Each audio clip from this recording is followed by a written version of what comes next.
Assalamualaikum warahmatullahi wabarakatuh.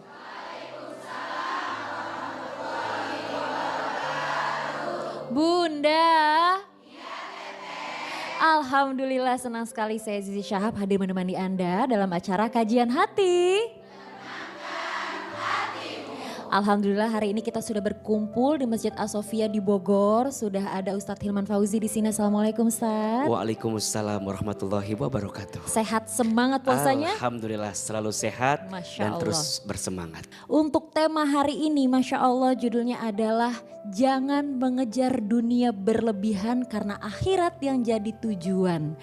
Jelek banget ya bahas ini. Oke langsung aja kita kasih kesempatan untuk Ustadz memberikan kajian untuk kita semua. Afwan waktunya silakan Ustadz. Bunda,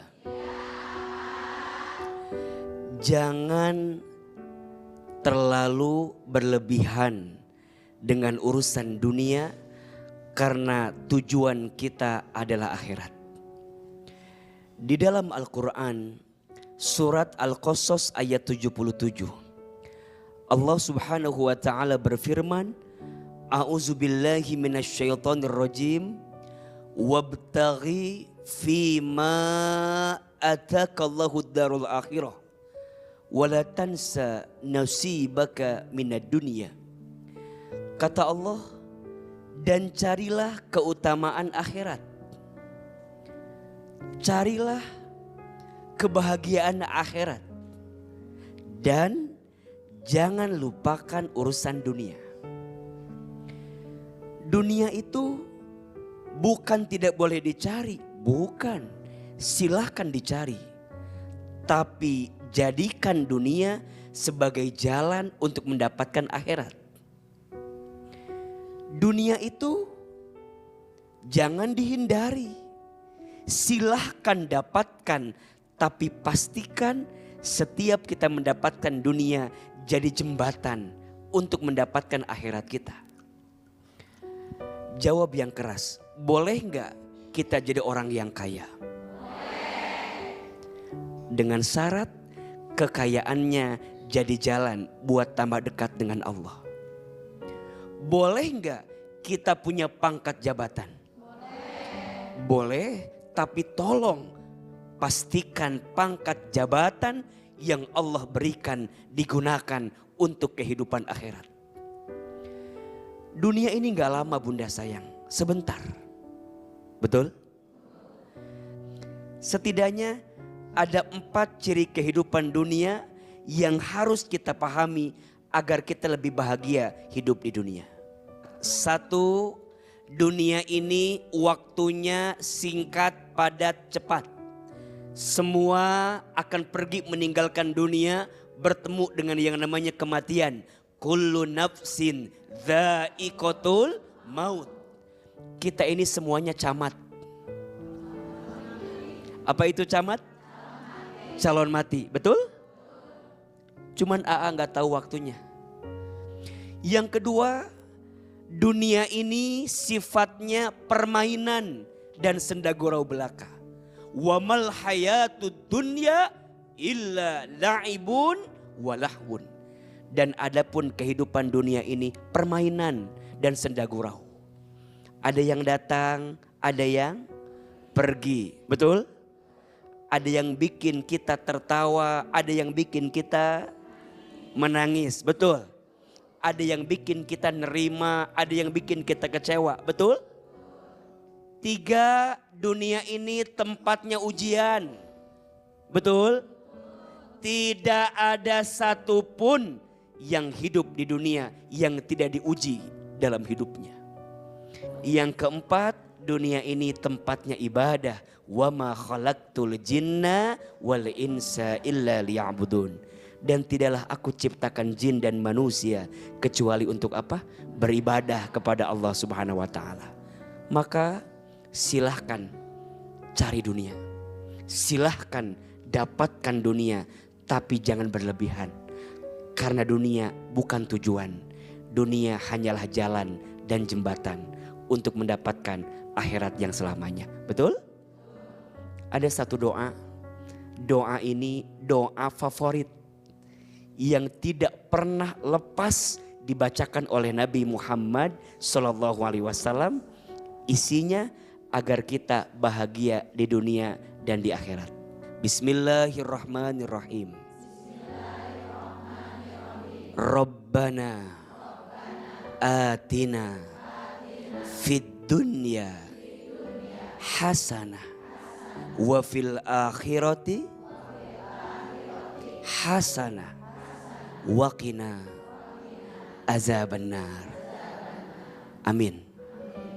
Bacakan doa ini agar kita mendapatkan kebahagiaan dunia dan kebahagiaan akhirat. Amin ya rabbal alamin. Bunda, kajian hati. Baik, sekarang kita masuk ke sesi tanya jawab. Langsung aja kita kasih kesempatan untuk Bunda Yuniar dari Lampung. Ya, silakan Bunda. Silakan. Assalamualaikum Ustadz. Waalaikumsalam warahmatullahi wabarakatuh. Ustadz, perkenalkan saya Yuniar. Beberapa waktu lalu saya baru saja menikah tepat di tanggal 3 Maret 2024. 2 hari lalu baru anniversary 1 tahun. Tetapi saya dan suami itu lagi diuji untuk pernikahan. Namun apa daya, saya sudah ditalak 3 oleh beliau. Penyebaban keributan itu kami adalah di orang tua dari mantan suami saya.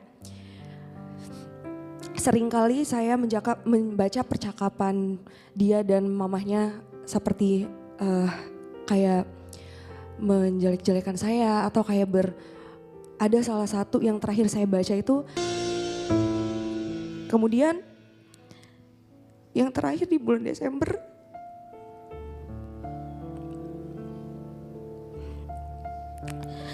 mamanya bilang kalau lebih baik anak saya tidur sama perempuan yang tidak baik-baik daripada sama saya.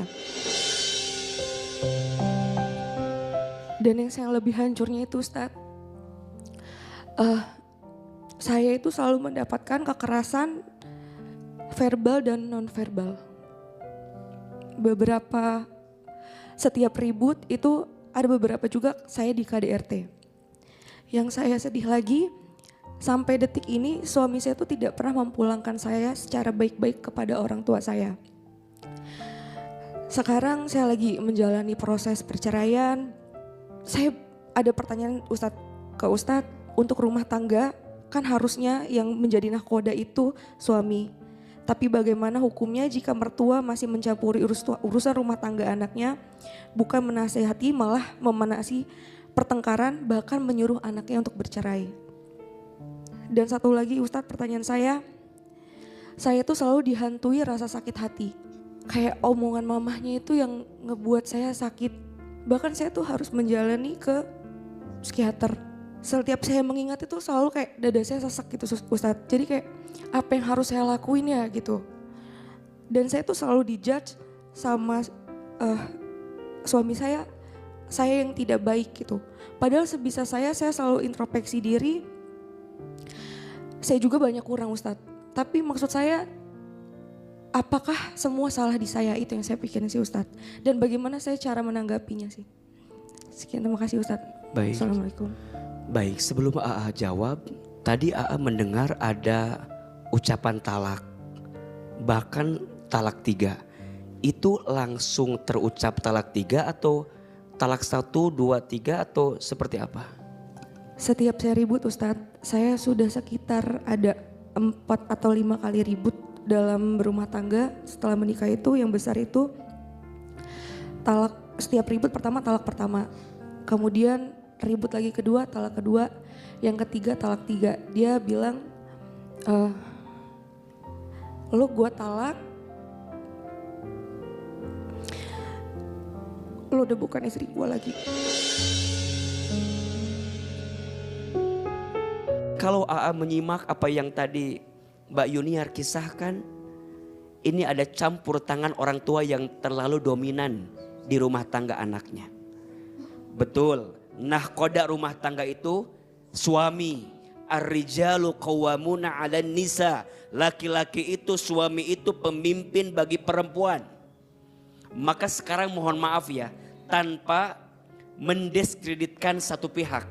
Kalau di rumah tangga ada sesuatu yang itu menunjukkan persoalan di rumah tangga, kalau menurut AA,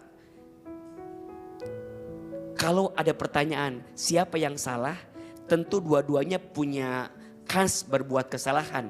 Tapi kalau dirujuk lebih dalam, suaminya. Karena pemimpin. Istri itu kan istilahnya dia makmum, dia ikut membersamai dengan suami.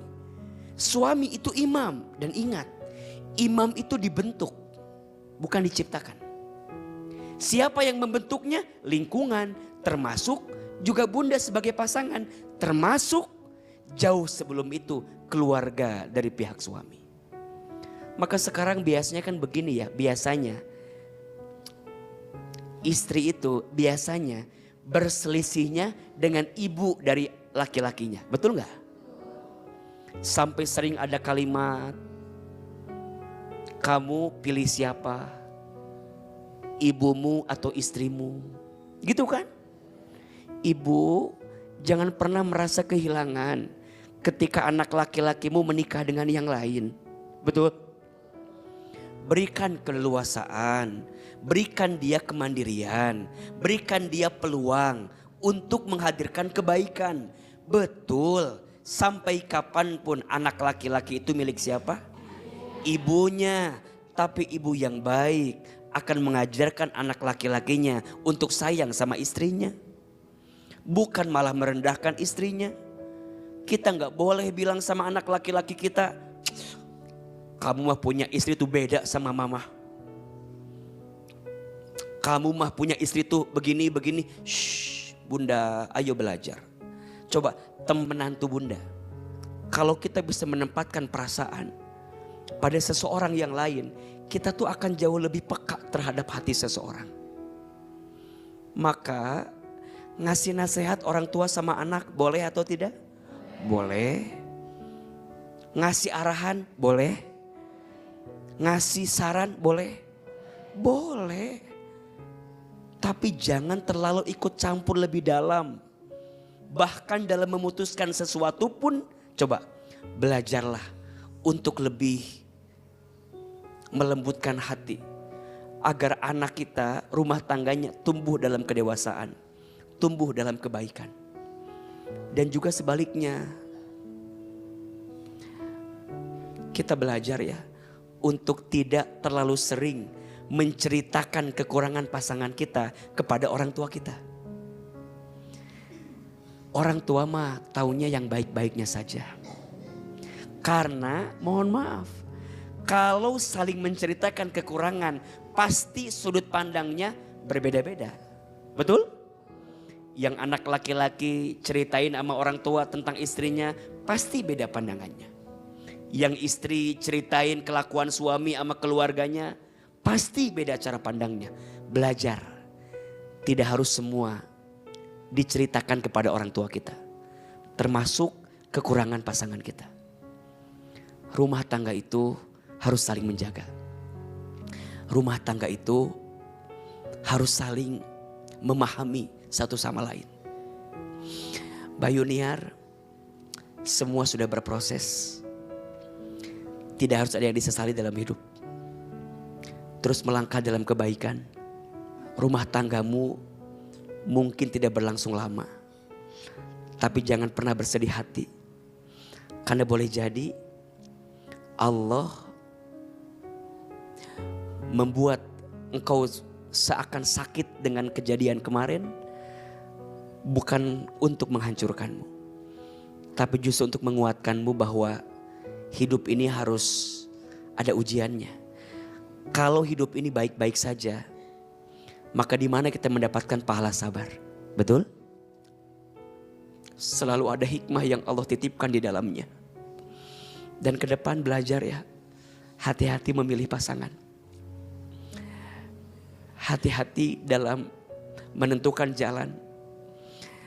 Lebih baik dalam waktu dekat ini belajar sembuh dulu dari semua sakit yang pernah dirasakan. Pasti gak mudah, traumanya akan terus terbayang. Dan Coba belajar lebih dalam tentang latar belakang calon pasangan kita.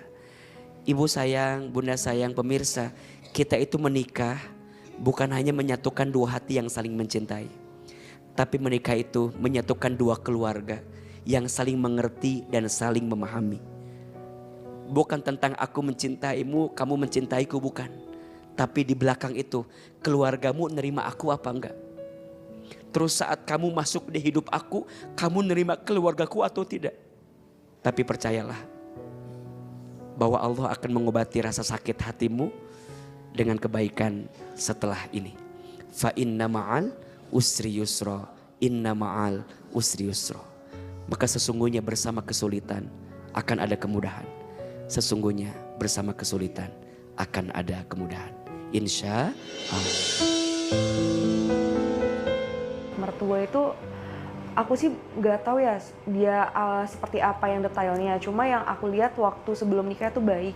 Tapi ternyata waktu hamil 1 bulan aku sempat membatalkan nikah karena apa? Ada beberapa kayak chatan juga yang aku buka di HP-nya mantan suami aku. Mereka tuh kayak di depan aku kayak sayang banget gitu. Ternyata di belakang aku beda gitu. Apa yang diomong di depan dan di belakang tuh ternyata beda. Itu sih yang ngebuat aku sempat membatalkan nikah. Aku tuh apa ya, maksudnya malu loh dengan keadaan seperti ini tuh. Nggak ada yang mau ya Kak jadi janda, itu nggak ada yang mau gitu. Kalau dari kajian ini aku lebih harus belajar ikhlas. Mungkin memang ini udah qadarullah jalan seperti ini. Hidup aku nggak berakhir di sini sih yang paling penting.